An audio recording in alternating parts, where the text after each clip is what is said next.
Well, so wonderful to see so many people who are interested in life.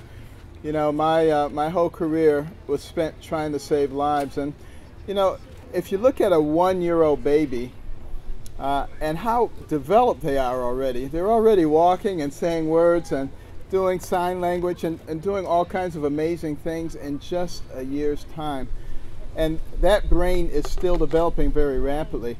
When that baby is only 6 or 8 weeks old, the brain is developing at a rate of 400 million neurons a day. That is a very sophisticated organ. And the fact of the matter is, it's much more sophisticated than these little creatures that the Environmental Protection Agency and others are trying to save, you know. Why don't they spend their time and effort trying to save human life? Why is a snail darter more important than a human baby? And you know, I've spent so many nights in the operating room, all night long, working, toiling so hard to save one of those lives. And you know, one of the most wonderful aspects of life is when later on you can see that same little baby as a 25 or 30-year-old who has their own little baby, and yet there was somebody at some point saying it was just a clump of cells that didn't mean anything. Well, isn't it funny that these same people who say it's a meaningless clump of cells are trying to get livers and lungs and kidneys? Because how could you have such organs from a meaningless clump of cells? You know, they're obviously being pretty hypocritical in that. But here's the worst thing about all of that.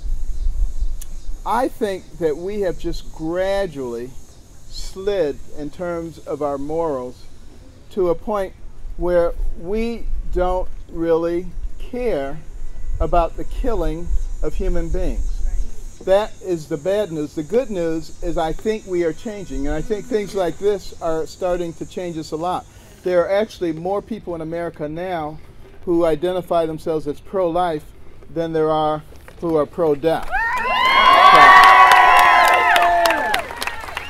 And, you know, we are capable of changing.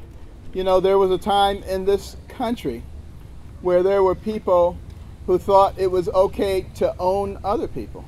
And they thought they could do anything they want with them because they belong to me. I can beat them, I can kill them, I can do whatever I want to do to them.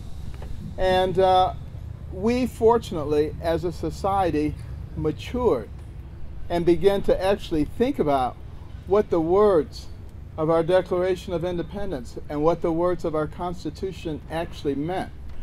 Well, those words are meaningful today too, because they talk about life, liberty, and the pursuit of happiness. Well, guess what? There can be no liberty and pursuit of happiness if there is no life. So, you know,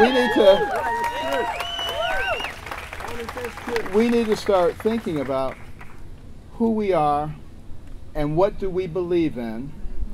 And, you know, this whole concept that that little baby, which is in the most protected place that it can possibly be, its mother's womb, is somehow an enemy of that mother, and that she has the right to kill it, is such a gross distortion of God's original intent, which was to put the baby in the safest place it could be, a relationship with a mother who would do anything to preserve that baby.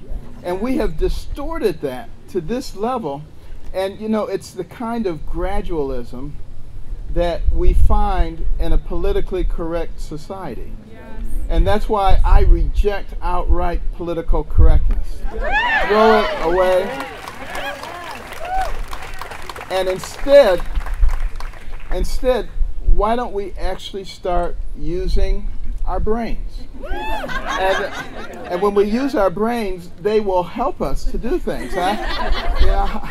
I remember I was approached by an obstetrician, and he had a woman who was pregnant and with twins, and the babies were too young to be delivered. Their lungs were not mature enough, but one of them had severe hydrocephalus, and the head was growing so rapidly it threatened to put the woman into premature labor, and both babies would be lost. And he says, I know you have a tendency to do daring things.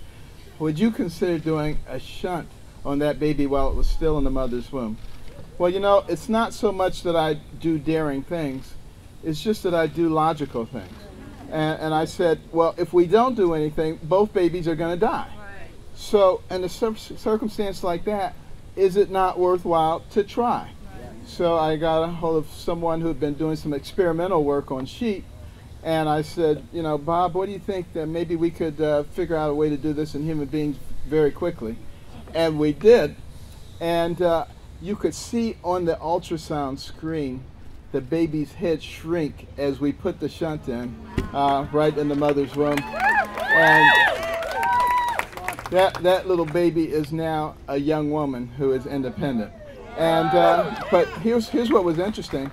When it came out, it was a big national news story, and there was a lot of criticism. People said it's unethical to do things like that. We're not ready to do intrauterine surgery yet.